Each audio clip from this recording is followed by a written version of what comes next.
So recently I've been thinking about the pursuit of balance, and I'm actually applying balance to, it's multi-layered. You can have balanced decision making, emotional skills, and which lead to balanced decision making, because if you're emotional, it's just going to affect it. That's just the way it is. So balance is key. It's critical, and I think that's kind of like what when you're on this path, your conclusions, like the path that you take eventually comes to several things, but being balanced and figuring out how to be balanced it's the key. It's the path. It's a lot of the answer is balance. And you can theorize and think about it as much as you want, but this is what I was thinking about today.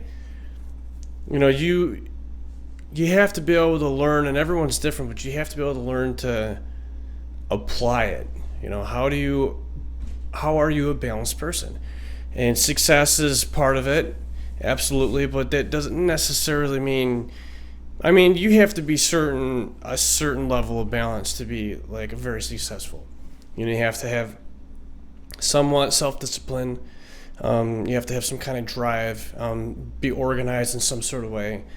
But I don't think you necessarily need it. The real people that you want to look up to and try to follow what they do is someone who is just balanced. That means financially balanced. They've got a direction that they're going into, and they're accomplishing things, and they're being generally successful. They're successful with their relationships. That one's really big. If you go through all your relationships with, let's just say your family members, your immediate family members, like go through how you are with family members, and is there one relationship that is maybe not exactly how you want it to be, or it could be numerous different things that are affecting your relationship with so and so. But and you can expand that even further into your career. The people that you work with, do you have good relationships with them? And I think having good relationships is the foundation for getting to a place where you eventually get into other levels of balancedness. And like I said, if your relationships are trash, then you got nothing to stand on. Financial, you definitely need to have self-discipline, and you can be financially okay, but I think where the next level is where you want to be financially, like you want to be able to have a credit. You need credit. In this day and age, almost everything is digital and credit, and you can have, you could be good with saving money and paying bills on time and not having issues with that, but you can have bad credit. So that's just an example. Learn about how credit cards work and how credit works, and when they, card dealership looks into your credit report or whatever, you're trying to make a big purchase, a house loan or something, they look at your credit.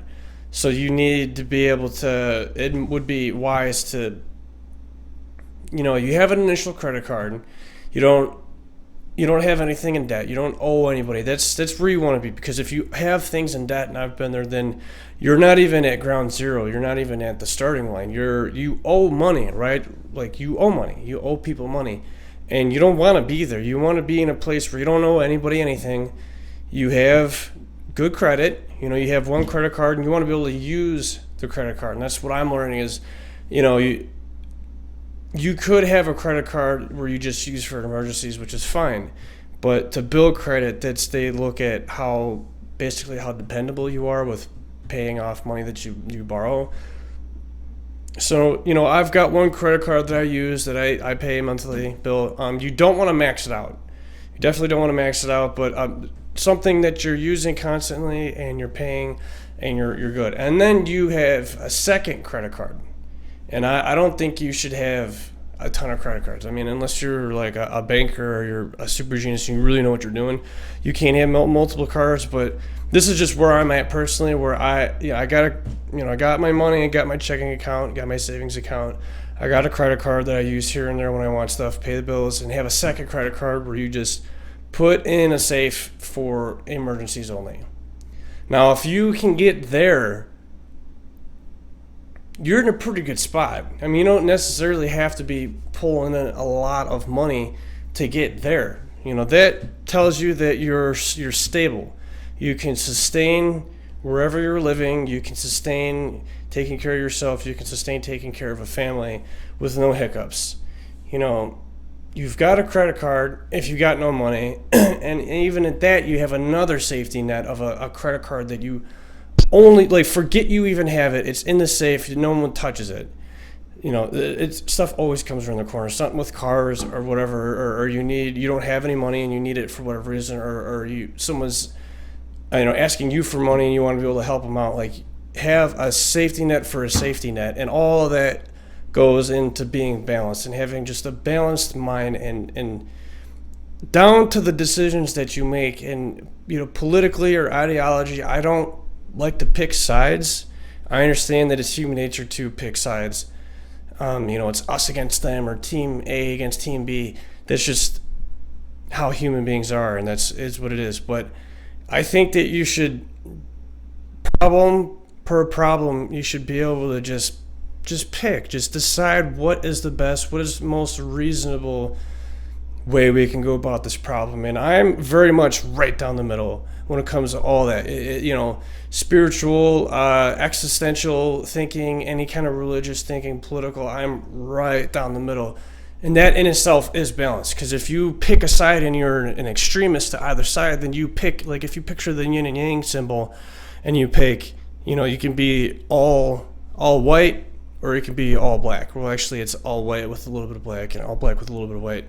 So even then, there's always a balance. But the point I'm trying to say is, you want to have a mixture of the two, if that makes any sense. So, yeah, balance. Balance is key. Self-discipline is key. If you want to check out another video I had done where I broke down a audiobook that I had listened to, it's called The Neuropsychology of Self-Discipline.